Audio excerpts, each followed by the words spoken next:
My name is Jamie. I'm one of the founders of Rising Ballers.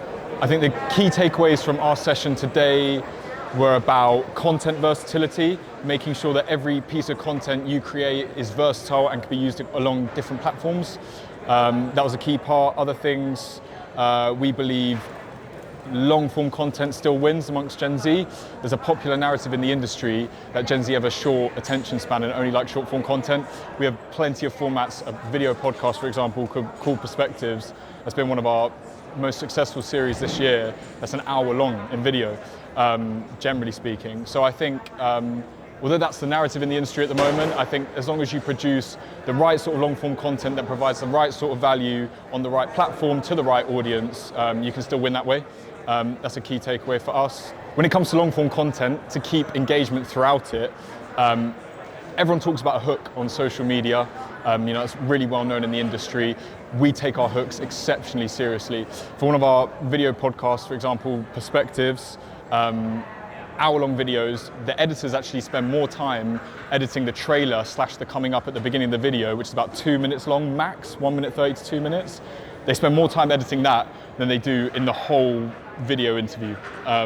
So yeah, I think hooks are key. Engaging your viewer early on, letting them know what's coming up in the video down the line is crucial, and all the above for engagement over long-form content. I think.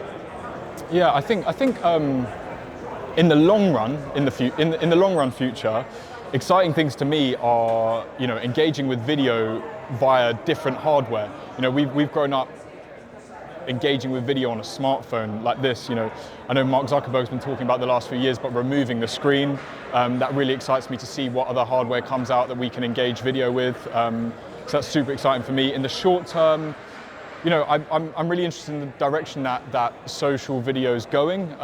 TikTok's played a huge role since COVID in the last 4 or 5 years. And yeah, I think clipping as well.